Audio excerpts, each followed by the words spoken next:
نحمده ونصلي على رسوله الكريم اما بعد فاعوذ بالله من الشيطان الرجيم بسم الله الرحمن الرحيم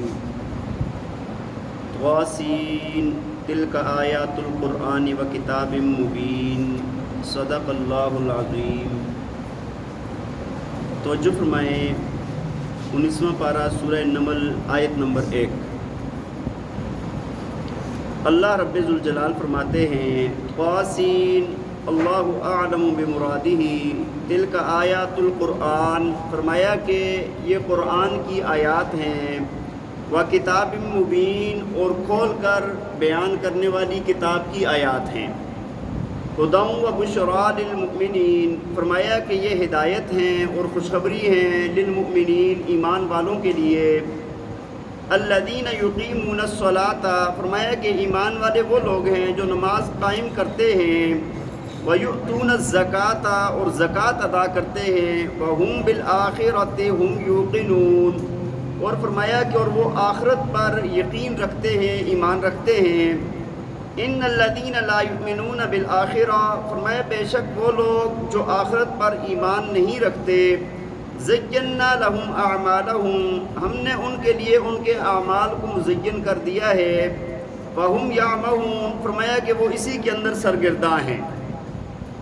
اولئک الذین، فرمایا کہ یہ وہ لوگ ہیں، لہم سوء العذاب، ان کے لیے برا عذاب ہے، وہم بالآخرۃ ہم الاخسرون، اور فرمایا کہ آخرت کے اندر یہ لوگ بہت زیادہ نقصان اٹھانے والے ہیں، وَإِنَّكَ لَتُلَقَّى الْقُرْآنَ مِن لَّدُنْ حَكِيمٍ عَلِيمٍ، اور فرمایا کہ یہ قرآن آپ کو پہنچا ہے، ملا ہے آپ کو، مِن لَّدُنْ حَكِيمٍ عَلِيمٍ، فرمایا کہ حکیم، حکمت والی اور علم والی ذات کی طرف سے۔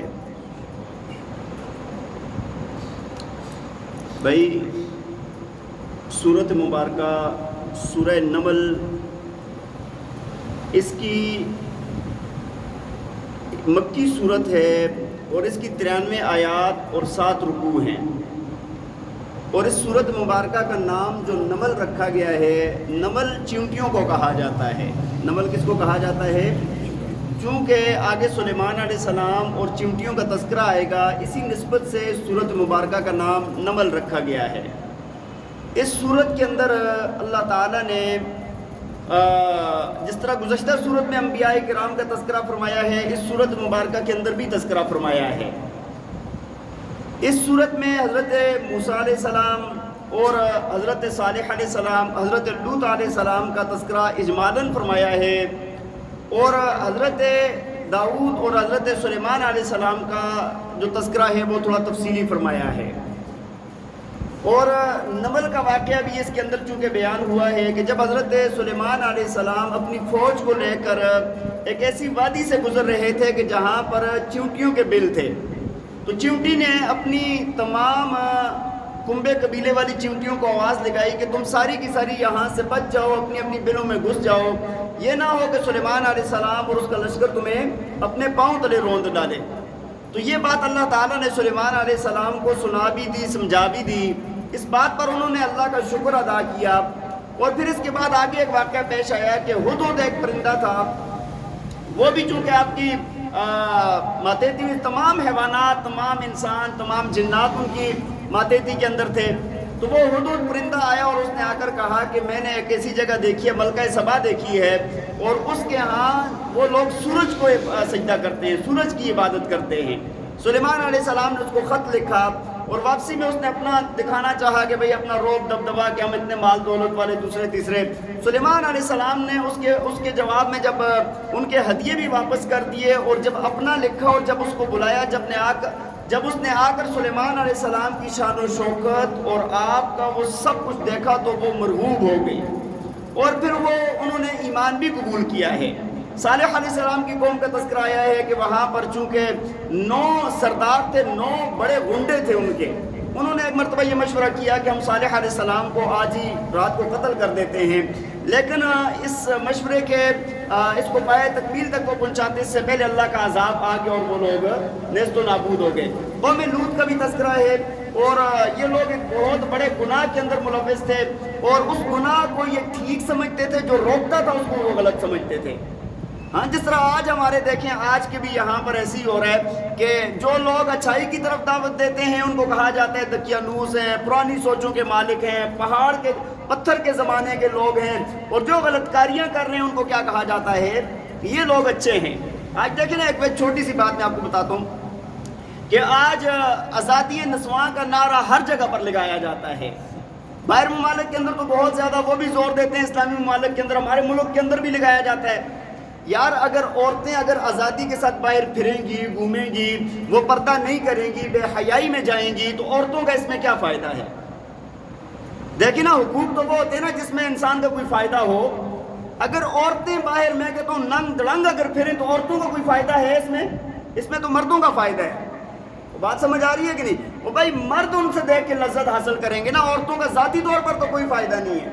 لیکن ہماری عقل پر پردے پڑے ہوئے ہیں، اسی بات کو لے کر بہت بڑے بڑے پروپیگنڈے کیے جاتے ہیں، اور جو پردہ کرانے والے ہیں، پردہ کے کہنے والے ہیں، ان کو دقیانوس اور پرانی سوچوں والا کہا جاتا ہے، شکی کہا جاتا ہے، وہمی کہا جاتا ہے۔ اور جو لوگ بے پردہ پھراتے ہیں بے حیائی کے ساتھ، یاروں دوستوں کے ساتھ آ رہی ہیں جا رہی ہیں، پارکوں میں گھوم رہی ہیں، سب کچھ وہ لوگ کیا ہیں؟ بہت اچھے ہیں۔ وہ لوگ کیا ہیں؟ تو ایسے ہی لوط علیہ السلام کے زمانے کے اندر بھی وہ جو برے لوگ تھے، برائی کرنے والے تھے، وہ یہ سمجھتے تھے کہ ہم ٹھیک ہیں، اور لوط علیہ السلام اور جو منع کرنے والے ہیں وہ لوگ کیا ہیں؟ غلط ہیں۔ بہرحال یہ اس صورت کا یہ مضامین اس کے اندر انشاءاللہ آئیں گے، اور قیامت کا تذکرہ بھی آئے گا۔ ہاں جس طرح میں نے آپ کو بتایا نا مکی صورتیں ہیں، یہ 3 صورتیں نا اکٹھی پے در پہ نازل ہوئی ہیں۔ پہلے سورہ شعراء، اس کے بعد یہی سورہ نمل، اور پھر آگے سورہ قصص، یہ ترتیب کے ساتھ نازل ہوئی ہیں، اسی طرح قرآن کے اندر موجود ہیں، اور تینوں مکی صورتیں ہیں۔ اور مکی صورتوں کا میں نے آپ کو بتایا تھا کہ 4 چیزیں بیان ہوتی ہیں: اللہ کی توحید، نبی علیہ السلام کی رسالت، قرآن کی حقانیت اور قیامت کا بیان۔ تو یہ چیزیں اس کے اندر پچھلی صورت سے زیادہ تفصیل کے ساتھ آئیں گی۔ پہلی بات بیان فرمائی ہے تواسین، فرمایا کہ اللہ اعلم بمرادہ، تلک آیات القرآن و کتاب مبین، فرمایا کہ یہ آیات ہیں قرآن کی اور کتاب مبین کی۔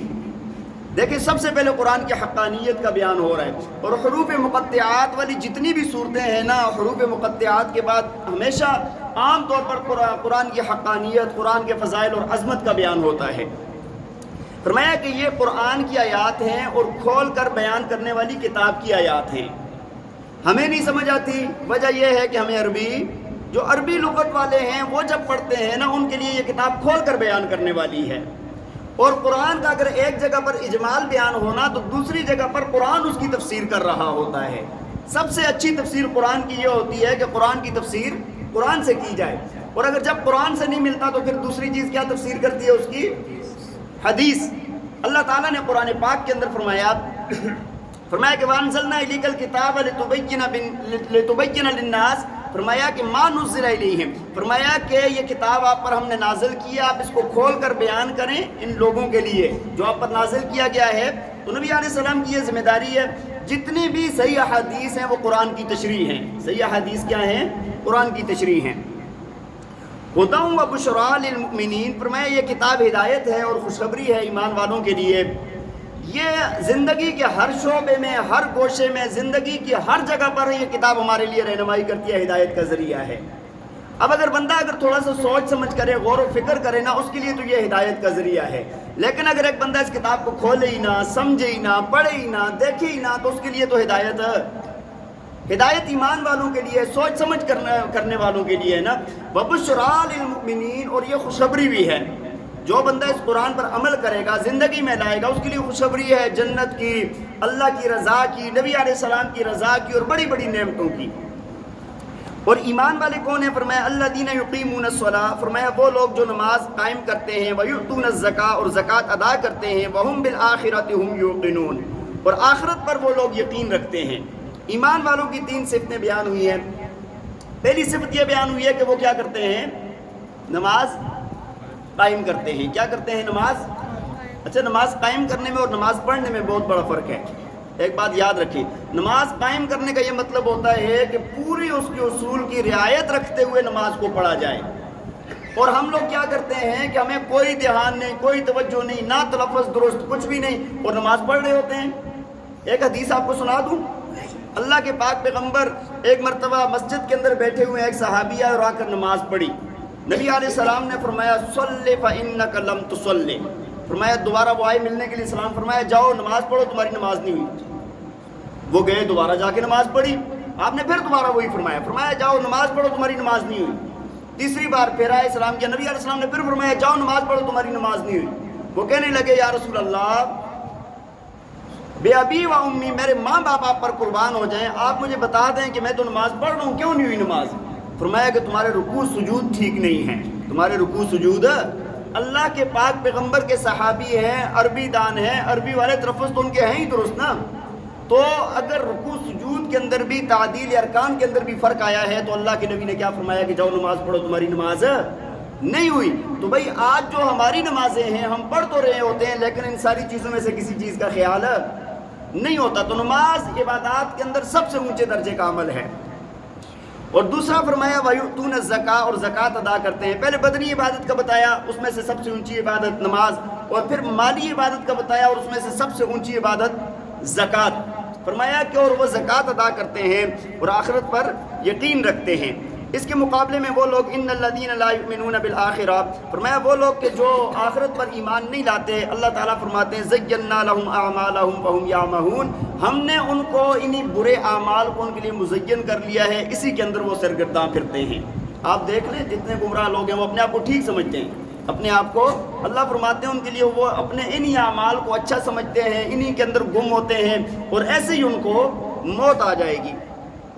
آگے فرمایا اولئک الذین لہم سوء العذاب، فرمایا یہی وہ لوگ ہیں جن کے لیے برا عذاب ہے، اور آخرت کے اندر ہم الاخسرون، یہ لوگ بہت بڑے نقصان والے ہیں۔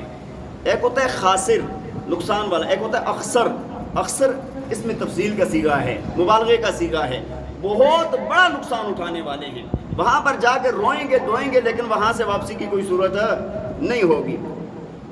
اور فرمایا کہ یہ جو قرآن ہے نا، بعض لوگ کہتے ہیں نا یہ شاعرانہ کلام ہے، فلاں ہے فلاں ہے فلاں ہے، اللہ کے نبی کو بڑی تکلیف ہوتی تھی اس بات پر کہ میں اللہ کا قرآن پیش کروں اور یہ لوگ کیا کر رہے ہیں، تو اللہ تعالیٰ نے فرمایا وَإِنَّكَ لَتُلَقَّى الْقُرْآنَ مِن لَّدُنْ حَكِيمٍ عَلِيمٍ، یہ جو قرآن آپ کو پہنچا ہے نا یہ حکیم اور علیم ذات کی طرف سے پہنچا ہے، وہ حکمت والا بھی ہے اور علم والا بھی ہے۔ اللہ تعالیٰ ہمیں عمل کرنے کی توفیق عطا فرمائے۔ وآخر دعوانا